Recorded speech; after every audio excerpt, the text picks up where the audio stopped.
കുടിലിൽ നിന്നും കൊട്ടാരത്തിലേക്ക് കുടിയേറി പാർത്ത ഫുക്രു എന്നൊരു പാവം മനുഷ്യന്റെ അതിജീവനത്തിന്റെ കഥയാണ് ഞാനിന്ന് പറയാൻ പോകുന്നത് ഗായ്സ്.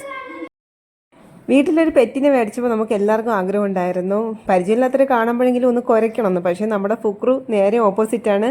അവന് എല്ലാവരെയും പേടിയാണ്, ആരെ കണ്ടാലും കുരയ്ക്കത്തുമില്ല, നല്ല അനുസരണയും എല്ലാവരോടും ഭയങ്കര സ്നേഹം എക്സ്പ്രസ് ചെയ്യുന്ന ഒരു വ്യക്തിയാണ് നമ്മുടെ ഫുക്രു.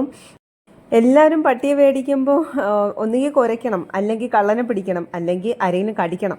അങ്ങനെ ഉദ്ദേശത്തോടു കൂടിയൊക്കെയാണ് മിക്കുള്ളവരും പട്ടിയെ വീട്ടിൽ വളർത്തുന്നത്. പക്ഷെ നമ്മുടെ ഫുക്രു കടിക്കാൻ പോയിട്ട് കുരയ്ക്കാൻ പോലും ഫുക്രുവിന് അറിയത്തില്ല. അത്രയ്ക്ക് പാവമാണ് നമ്മുടെ ഫുക്രു. പിന്നെ അവൻ്റെ ഫുഡിൻ്റെ കാര്യമാണെങ്കിൽ അവന് പ്രത്യേകിച്ചായിട്ട് ഒരു ഫുഡും വീട്ടിൽ ഉണ്ടാക്കുന്ന പുട്ടും പഴവും കൊടുത്താൽ പോലും കഴിക്കുന്ന ആളാണ് ഫുക്രു. അപ്പോൾ നമ്മൾ പെറ്റിനെ മേടിക്കുമ്പോൾ ഒരിക്കലും നമ്മുടെ ആവശ്യങ്ങൾക്ക് വേണ്ടി വളർത്താതെ അവരെ ഒന്ന് സ്നേഹിക്കാനും അവരുടെ സ്നേഹം നമുക്കും കിട്ടാനും വേണ്ടി ആ ഒരു ആഗ്രഹത്തോടു കൂടി നിങ്ങൾ പെറ്റിനെ വളർത്തണം.